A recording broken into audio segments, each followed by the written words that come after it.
আসসালামু আলাইকুম ওরহমতুল্লাহি ওবরাকাতুহ। আলহামদুলিল্লাহি রব্বিল আলামিন ওয়াসসালাতু ওয়াসসালামু আলা সাইয়্যিদিল আম্বিয়া ওয়াল মুরসালিন ওয়া আলা আলিহি ওয়া সাহবিহি আজমাইন। সুপ্রিয় দর্শক শ্রোতা, কাছে কিংবা দূরে বিশ্বজুড়ে মুহূর্তে যে যেখান থেকে দেখছেন, আপনাদের সবাইকে সাদর স্বাগতম জানাচ্ছি। প্রিয় দর্শক শ্রোতা, আপনারা দেখছেন চ্যানেল 24 এর সাপ্তাহিক ইসলামিক আয়োজন গ্রিন এলপি গ্যাস নিবেদিত সহজ সমাধানের আজকের সরাসরি পর্ব। আল্লাহ সুবহানাহু ওয়া তাআলার দরবারে অসংখ্য শুকরিয়া আদায় করছি, যিনি আমাদেরকে আজকের এই সুন্দর আয়োজনে অংশগ্রহণ করার সুযোগ দিয়েছেন। আলহামদুলিল্লাহ।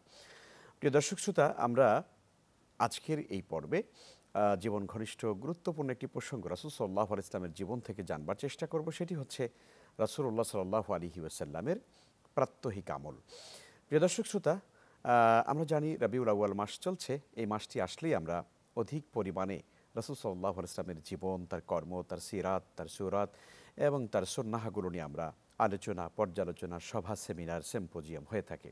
এবং এর মধ্য দিয়ে আলহামদুলিল্লাহ আমরা রাসূল সাল্লাল্লাহু আলাইহি ওয়াসাল্লামের জীবন থেকে কিছু হলেও জানবার চেষ্টা করি। যদিও এই জানাটা শুধুমাত্র রবিউল আউয়াল মাস কেন্দ্রিক নয়, বরং আমরা জানব রাসূল সাল্লাল্লাহু আলাইহি ওয়াসাল্লামের জীবন এবং কর্মকে গোটা জীবন ব্যাপী।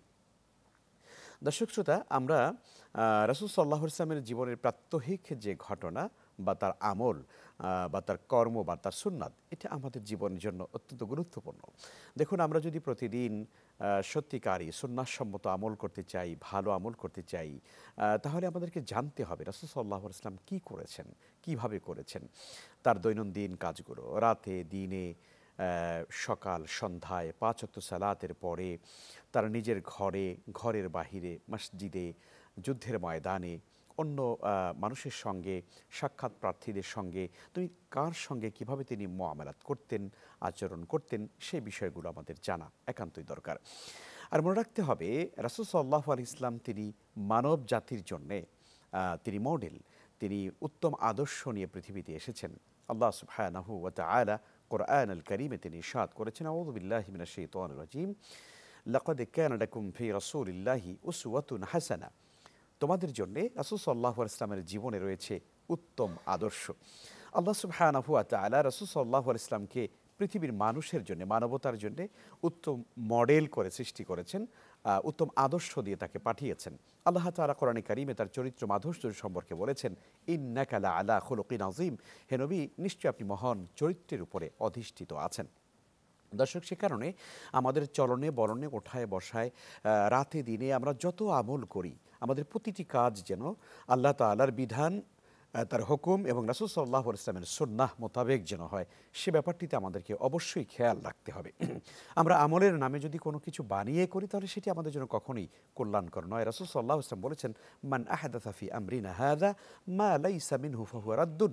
অতএব আমরা সে বিষয়টিও খেয়াল করার চেষ্টা করব। প্রিয় দর্শক শ্রোতা, আজকের এই চমৎকার প্রসঙ্গটি নিয়ে, রাসূল সাল্লাল্লাহু আলাইহি ওয়াসাল্লামের প্রাত্যহিক আমল, এই সুন্দর প্রসঙ্গ নিয়ে কথা বলবার জন্যে আমাদের সঙ্গে আজকে রয়েছেন আপনাদের সবার প্রিয় মানুষ, আন্তর্জাতিক খ্যাতি সম্পন্ন ইসলামিক স্কলার, আমাদের সবার একান্ত প্রিয় আপনজন শেখ আহমদুল্লাহ, সম্মানিত চেয়ারম্যান আস-সুন্নাহ ফাউন্ডেশন।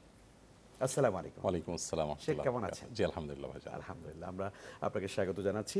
আমি একটু বেশি বলে ফেললাম বোধহয়, আপনি যদি একটু মেহেরবানি করে বলেন রাসূল সাল্লাল্লাহু আলাইহি ওয়াসাল্লামের প্রাত্যহিক আমল, তার সুন্নাহগুলো কি কি ছিল, একটি যদি আমরা চার্ট যদি আপনি বলে দেন আমাদেরকে, দর্শকরা সেটি অনুসারে আমল করতে। ধন্যবাদ আপনাকে। আলহামদুলিল্লাহ, সালাতু ওয়াসসালামু আলা রাসূলিল্লাহ বাদ। নবী করিম সাল্লাল্লাহু আলাইহি ওয়াসাল্লামের দৈনন্দিন যে রুটিন বা প্রাত্যহিক আমল, সেটি যদি আমরা বলতে যাই, তাহলে আমরা ওইভাবে স্পেসিফিক একেবারে রুটিন পয়েন্ট ধরে ধরে, মিনিট ঘন্টা ধরে ধরে তো আর হাদিসে বর্ণনা আসেনি।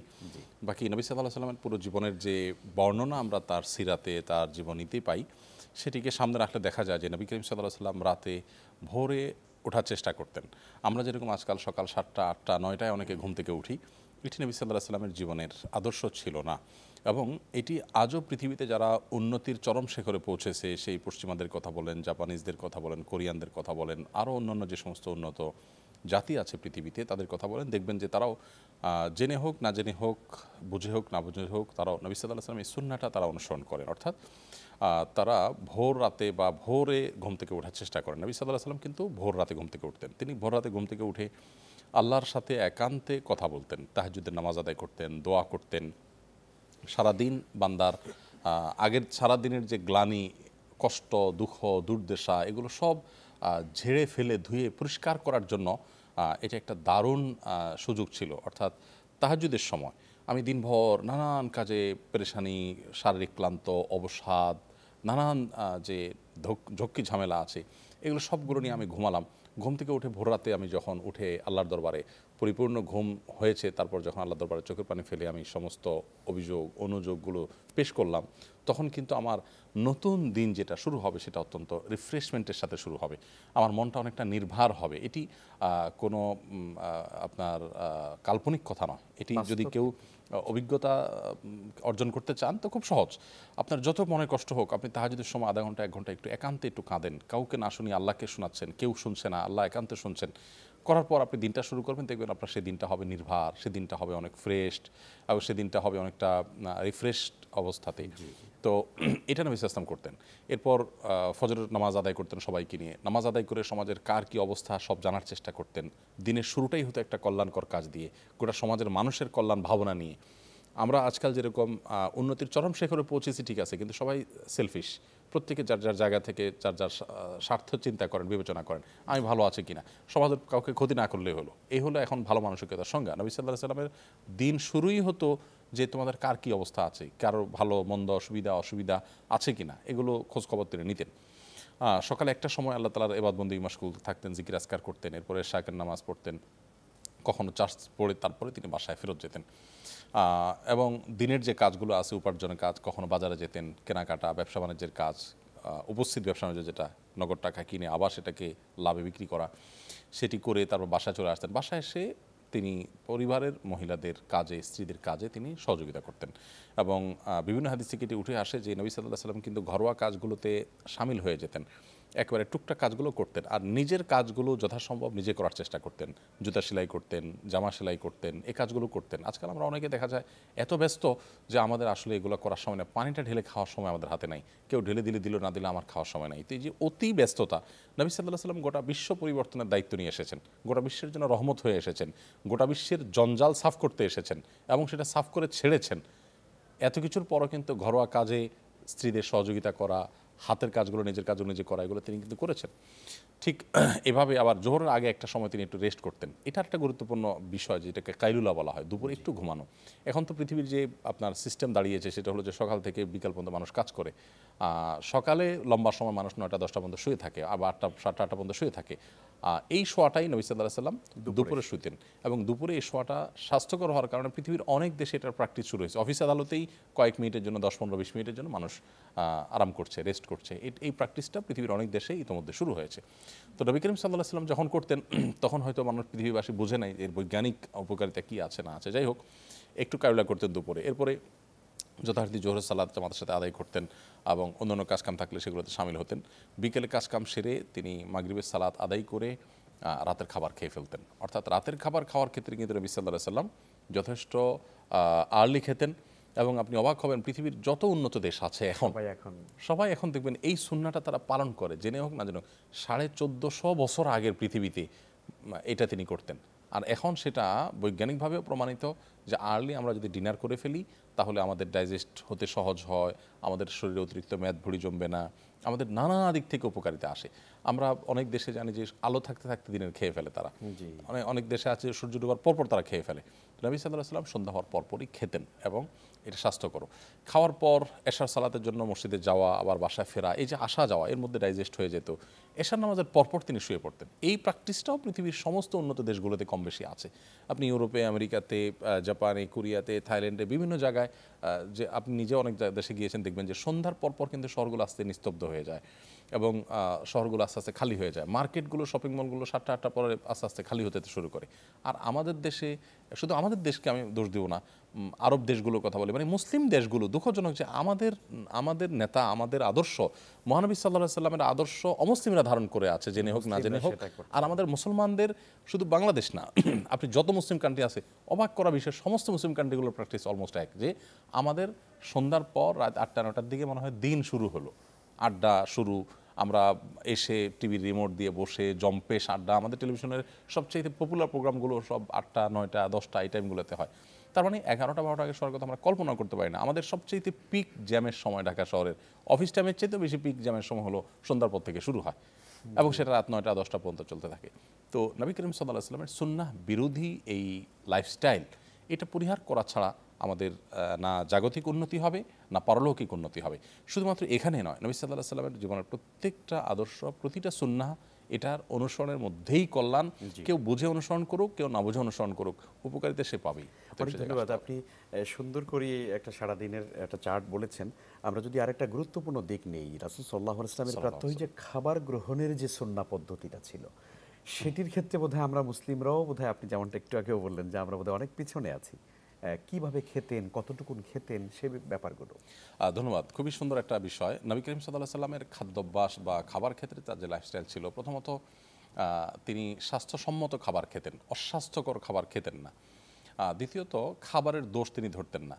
খাবারের দোষ ধরতেন না, যারা রান্নাবাড়া করেন তাদের মনকষ্ট হতে পারে, আয়োজক তাদের কষ্ট হতে পারে না, ভালো লাগলে তিনি সেটাকে ডিনাই করতেন, আমি খাবো না বলতেন, আমার প্রয়োজন নাই এটা বলতেন, কিন্তু দোষ ধরতেন না। এটা তার একটা বড় গুরুত্বপূর্ণ সুন্নাহ। আরেকটি বিষয় হলো যে খাবারের ব্যাপারে ইসলামের যে দর্শনটা, এই দর্শনটা হলো যে বেঁচে থাকার প্রয়োজনে খাবার গ্রহণ করা। মানুষ হিসাবে রুচির বৈচিত্র্য থাকবে, সেটা স্বাভাবিক। নবী সাল্লাল্লাহু আলাইহি ওয়াসাল্লামের পছন্দের বৈচিত্র্য ছিল যে এটা তিনি পছন্দ করতেন, বিশেষ খাবারগুলো। তরকারির ভিতরে লাউ তার পছন্দ ছিল, ছাগলের মধ্যে সামনের রান তার পছন্দ ছিল, এ জাতীয় বিশেষ তার পছন্দের একটা তালিকা আছে।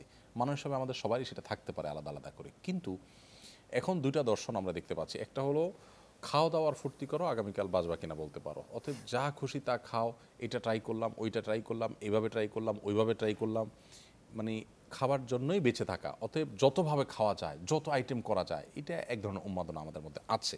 আর নবী করিম সাল্লাল্লাহু আলাইহি ওয়াসাল্লামের দর্শনটা ছিল যে বেঁচে থাকার জন্য, টিকে থাকার জন্য খাবার গ্রহণ করা, এখানে প্রয়োজনীয় খাবার গ্রহণ করা, প্রয়োজনীয় অতিরিক্ত না খাওয়া। তার ঐতিহাসিক সেই খাবার ক্ষেত্রে তার যে লাইফস্টাইল আমরা জানি যে তিনি বলেছেন পেটের এক ভাগ তোমরা খাদ্য দিয়ে, এক ভাগ পানীয় দিয়ে, এক ভাগ খালি রাখবে।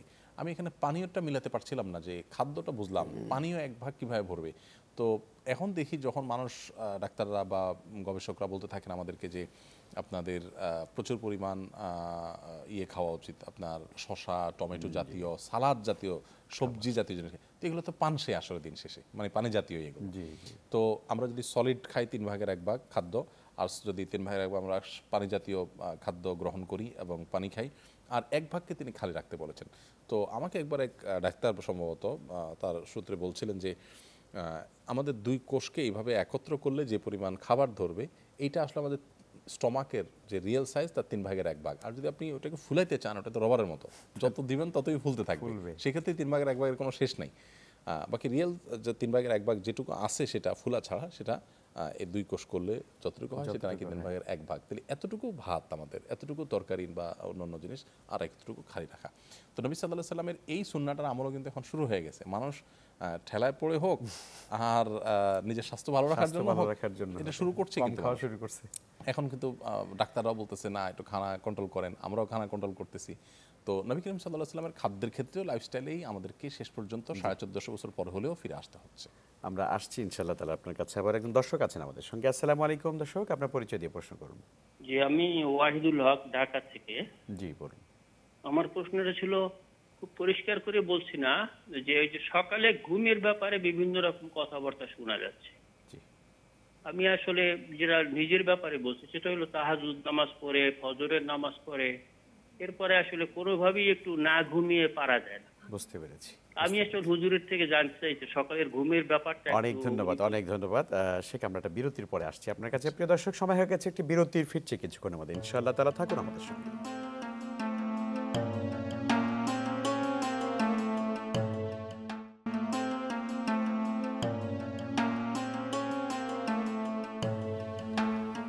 আসসালামু আলাইকুম সুপ্রিয় দর্শক, বিরতির পর আপনাদের সবাইকে আবার স্বাগত জানাচ্ছি। আপনারা দেখছেন গ্রিন এলপি গ্যাস নিবেদিত সহজ সমাধান। আর আজকের এই অনুষ্ঠানে আপনাদের কে নিয়ে সুন্দর আলোচনা শোনাচ্ছেন এবং প্রশ্নোত্তরের জবাব দিবেন ইনশাআল্লাহ তাআলা আমাদের সবার প্রিয় শেখ আহমদুল্লাহ। শেখ আহমদুল্লাহ, বিরতির আগে একজন দর্শক প্রশ্ন করেছিলেন যে সকালবেলা একটু না ঘুমালে, অর্থাৎ তাহাজ্জুদ পড়ে ফজর পড়ে না ঘুমালে শরীরটা আসলেই খারাপ হয়, কি করবেন? দেখুন, এটির 2-3টি কারণ রয়েছে। প্রথমত, আমরা রাতে অনেকে একটু দেরি করে শুই, হয়তো তাহাজ্জুদ ঠিকই পড়ি কিন্তু রাতে সুন্নাহসম্মত উপায় আমরা শুই না। রাতে যদি আমরা একেবারে এশার নামাজ পড়েই সাথে সাথে শুয়ে যাই, খাবারের কাজটা আগে সেরে ফেলতে পারি, তাহলে আমাদের পর্যাপ্ত ঘুম হয়ে যাওয়ার কথা এক। দ্বিতীয়ত হলো আমাদের যে খাদ্যাভ্যাস, এর সাথে আমাদের অতিরিক্ত ঘুমের একটা ভালো সম্পর্ক রয়েছে। যদিও এটা স্বাস্থ্যগত ইস্যু, এটা আমার সাবজেক্ট না, কিন্তু আমি সাধারণ জ্ঞান থেকে বলছি, নবী সাল্লাল্লাহু আলাইহি ওয়াসাল্লামের সুন্নাহ যে লাইফস্টাইল ছিল সেটা আলোকে বলছি, যে যদি একজন মানুষ খাদ্যের ক্ষেত্রে সুন্নাহ সম্মত লাইফস্টাইলটাকে মেনটেন করে চলেন, পরিমাণে অল্প খাদ্য খান, অনেক বেশি তেল ভাজা পোড়া না খান, নবী সাল্লাল্লাহু আলাইহি ওয়াসাল্লাম যেভাবে খাবার গ্রহণ করতেন সেভাবে খান, সাদামাটা খাবারের উপরে নির্ভর করেন, তাহলে সেক্ষেত্রে তার শরীরে খুব বেশি ঘুম চাপানোর কথা না। দুটি বিষয়। 3 নম্বর হলো যে অভ্যাসটা একটা গুরুত্বপূর্ণ ব্যাপার। আমাদের যখন অভ্যাস হয়ে যায় যে আসলে আমরা সকালে একটু ঘুমাই, তখন মানসিকভাবেই আমাদের ঘুমাইতে হবে এই ডিমান্ডটা শরীরে তৈরি হয়। আমি আমাদের আসুন্নাহ ডেভেলপমেন্ট ইনস্টিটিউটের যারা স্টুডেন্ট আছেন তাদের কথা বলতে পারি যে আজকে প্রায় 4 মাস হয়ে গেল তাদের নতুন ব্যাচে যে কোর্স এটা শুরু হয়েছে। এই 4 মাস ধরে তারা যে একটা লাইফস্টাইলে একটা নিয়মেই চলছে, সেটা হলো যে তারা ভোর রাতে উঠে তাহাজ্জুদ পড়ে, এরপর তারা 11:30-11টার দিকে একটু ঘুমায়। দর্শকের সাথে আমি পুরোপুরি এই জায়গায় একমত যে ভোর রাতে তাহাজ্জুদ পড়তে উঠে আবার শুধু রাতে এসা পরে ঘুমাবো, এটা একটু কঠিন হয়, মাঝে একটু ঘুমানোর দরকার হয়। সেই ঘুমটা সকালে না ঘুমিয়ে যদি দুপুরে ঘুমানো হয়, সকালে নবী সাল্লাল্লাহু আলাইহি ওয়াসাল্লাম একটু হাঁটতেন, কেউ যদি হাঁটতে যায়, একটু রিফ্রেশ হওয়ার চেষ্টা করে, কাজে থাকে, শাওয়ার নিয়ে নেয়, তাহলে ঘুমের ইয়ে থাকবে না। টানা 3-4 ঘন্টা কাজ করার পর তিনি একটু বিরতি দিয়ে 10-20-25 মিনিট হলেও ঘুমায় নিলে তার যে পুরো ক্লান্তি এটা কিন্তু দূর হয়ে যাবে। তো এটা চাইলে আমরা আসলে অভ্যাস গড়ে তুলতে পারি, এবং এই অভ্যাস গড়ে তোলার মধ্যেই কল্যাণ নিহিত আছে। আমি আপনার অমুসলিম প্রধান দেশগুলোর কথা যদি বলি, কোনো কোনো জায়গায় তো আমরা এও দেখেছি যে ভোর 4টা, আমেরিকার অনেক জায়গার কথা আপনি জানেন যে ভোর 4টা 4:30টার সময় কফি শপগুলোতে সিরিয়াল পড়ে। জাপানের অনেক জায়গাতে আমি নিজে দেখেছি যে আমরা যখন ফজর পড়তে উঠি তখন তারা ঘুম থেকে উঠে রান্না বাড়া শুরু করে দিয়েছে, তারা কাজে যাবে খাওয়া দাওয়া করে। তো এই যে ব্যাপার স্যাপার, এখান থেকে বোঝা তারা কিন্তু সকাল আর ফজর পরে ঘুমাচ্ছে না। তো আমি তাদের চাইতে হয়তো আধা ঘন্টা 30 মিনিট আগে উঠলাম, তো 30 মিনিটের কারণে আমার আবার সকালে ঘুমানোর প্রয়োজন হওয়ার কথা না। এটা মানসিক একটা সেট আপ তৈরি হয়ে গেছে আমাদের। আর ওই যে লাইফস্টাইলগত কিছু ত্রুটি আছে, এই সব মিলিয়ে কিন্তু এই দুরবস্থার মধ্যে আছে। তারপরও সকালে যদি কারোর ঘুমানোর প্রয়োজন হয়, বিশেষ করে শারীরিকভাবে কেউ দুর্বল হন, অসুস্থ হন, এরশাকের পরে একটু ঘুমায় নিলেন আধা ঘন্টা 1 ঘন্টা, সেটা কিন্তু দোষণীয় না বা সুন্নাহর খেলাফ হবে না। জি, অনেক শুকরিয়া। আমরা রাসূল সাল্লাল্লাহু আলাইহি ওয়াসাল্লামের আরেকটি দিক একটু জানতে চাই। তিনি নিয়মিত বা প্রতি সপ্তাহে যে আমলগুলো তিনি ধারাবাহিকভাবে করতেন, তার মধ্যে সিয়াম একটা গুরুত্বপূর্ণ ইবাদত ছিল।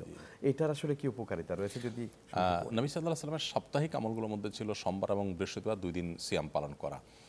সিয়াম পালন করার স্বাস্থ্যগত উপকারিতার কথা এখন আসলে বলার অপেক্ষা রাখে না, কারণ প্রত্যেকে আমরা কম বেশি জানি যে আমাদেরকে ডাক্তাররা বলেন যে আমরা যেন ফাস্টিং করি, ওয়াটার ফাস্টিং করি সেই করি। তার মানে কিছুদিন পর পর আমাদের যদি ফাস্টিং করি তাহলে অতিরিক্ত যে চর্বিগুলো শরীরে সেগুলো গলে যাচ্ছে, বার্ন হয়ে যাচ্ছে। এটার উপকারিতা আমরা সবাই এখন জানি আলহামদুলিল্লাহ। এটার উপর গবেষণা হয়েছে, অনেক বড় বড় পুরস্কার মানুষ জিতেছে ওয়ার্ল্ড ওয়াইড। তো সপ্তাহে 2 দিন নবী সাল্লাল্লাহু আলাইহি ওয়াসাল্লাম রোজা রাখতেন। এর বাইরে সাপ্তাহিক যে আমল ছিল নবী সাল্লাল্লাহু আলাইহি ওয়াসাল্লামের, তার মধ্যে থেকে একটা ছিল জুমার দিনের বিশেষ আমলগুলো।